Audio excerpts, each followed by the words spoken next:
Hello everybody and welcome to Unstopablness Gaming. Today Pokemon has released some new information on the Pokemon Sun and Moon game. Today's video I'm going to discuss the most important thing that I think, in my opinion, and the coolest thing about Pokemon Sun and Moon. The first thing we see in the trailer is that Pokemon are thriving in the Alola region, and that is because there are so many different environments in the area that the Pokemon have adapted to their surroundings. We've already seen a couple Pokemon that can evolve and adapt to their environment, such as Sawsbuck, Castform, Vivillon, Wormadam, and that's only a few to name. In this leak we see that a bunch of older Pokemon have received new typings because they changed to adapt to their environments.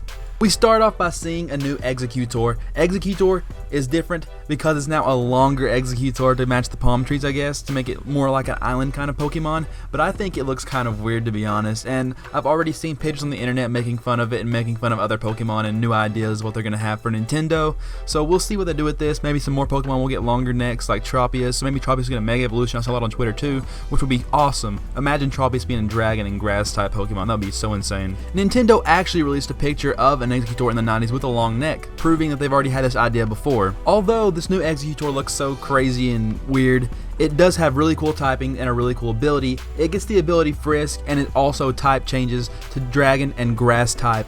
Listen guys, a Dragon Grass type Exeggutor, that is just insane and different. It grows a little tail, so I guess I can see it being a dragon. I don't understand. But let's move on to the next Pokemon that it shows. The next Pokemon that it shows is my all-time favorite fire-type Pokemon, Vulpix. Vulpix is getting a type change in this game because it seems to adapt it to a different environment.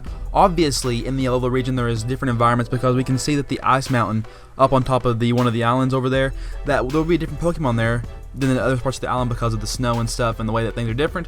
But this Vulpix actually changed types after it evolved over time, I guess. But this Vulpix becomes an ice type Pokemon and also gets the ability Snowcloak, which is really crazy. And if you think it's crazy there, it then evolves into the Ice/Fairy type Ninetales, which is insane. How is it going to evolve? I don't know, because Ninetales needed a Firestone to evolve, and I don't think there's such thing as an Ice Stone unless it does the same thing as Eevee evolving into Glaceon, which would still be kind of cool. I don't care how you do it. I'm going to get one for my team though. That's all I know. And Ninetales isn't the only Pokemon that becomes Ice type in this new region, because Sandshrew and Sandslash also become an Ice type Pokemon. I'm not entirely sure if they get a second type, but if they do, that would be awesome. But Sandshrew and Sandslash also get the Snowcloak ability, which is going to make them a new threat in the game. The reason I think they did this was because Ninetales and Sandslash were kind of a Pokemon that no one ever really used because there were so much better other ground type Pokemon and fire type Pokemon that there was really no reason to use them other than them being your favorite Pokemon. But now that they're Ice type and Ninetales is a Fairy type, it's going to change up the game a little bit and make things a little more competitive, I think. I also think that this is not the only Pokemon that are going to get some different type changings depending on the environment. I think there'll be more than this. I don't think they're just going to put 5 new Pokemon in there that are different, but there'll be a lot more to come. Well, that's it for today's video.